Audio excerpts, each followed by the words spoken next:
বিশ্বব্যাপী প্রভাব ও গ্রহণযোগ্যতায় চীন এগিয়ে যাচ্ছে আর যুক্তরাষ্ট্র পিছিয়ে পড়েছে, এমন তথ্য উঠে এসেছে মার্কিন পর্যবেক্ষণ সংস্থা মর্নিং কনসাল্টের এক সাম্প্রতিক বিশ্লেষণে। সংস্থাটি 41টি দেশে পরিচালিত জরিপে দেখছে 2025 সালের মে মাসে চীনের গড় অনুকূলতা রেটিং দাঁড়িয়েছে 8.8, যেখানে যুক্তরাষ্ট্রের রেটিং নেমে এসেছে মাত্র 1.5-এ। প্রতিবেদনে বলা হয়েছে, যুক্তরাষ্ট্রের নীতিগত অবস্থান বিশ্বব্যাপী নেতিবাচক প্রতিক্রিয়া সৃষ্টি করেছে। এর ফলে মার্কিন প্রতিষ্ঠানগুলোর বিদেশে ব্যবসা ও বিনিয়োগের সুযোগ সীমিত হয়ে পড়েছে।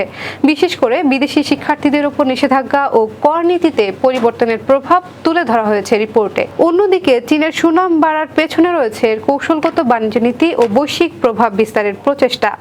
মর্নিং কনসাল্ট জানায়, 2020 সালের অক্টোবর থেকে নেতিবাচক অবস্থানে থাকা চীনের রেটিং গত বছর থেকে ধীরে ধীরে ইতিবাচক দিকে মোড় নিয়েছে।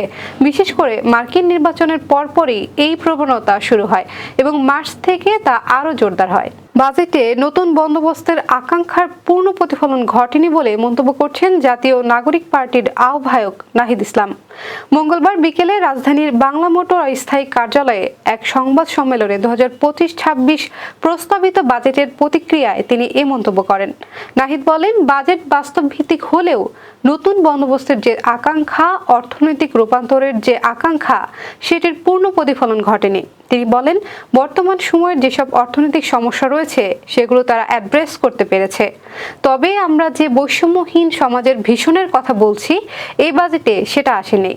নাহিদ ইসলাম বলেন, আগের যে অর্থনৈতিক কাঠামো, ঋণগ্রস্ত ও লুটপাটের যে অবস্থা ছিল, সেই অর্থনৈতিক ব্যবস্থায় সরকারকে চলতে হচ্ছে, বাজেট প্রণয়ন করতে হয়েছে। ফলে সেই কাঠামোর ভিতরেই বাজেট প্রণয়ন করা হয়েছে।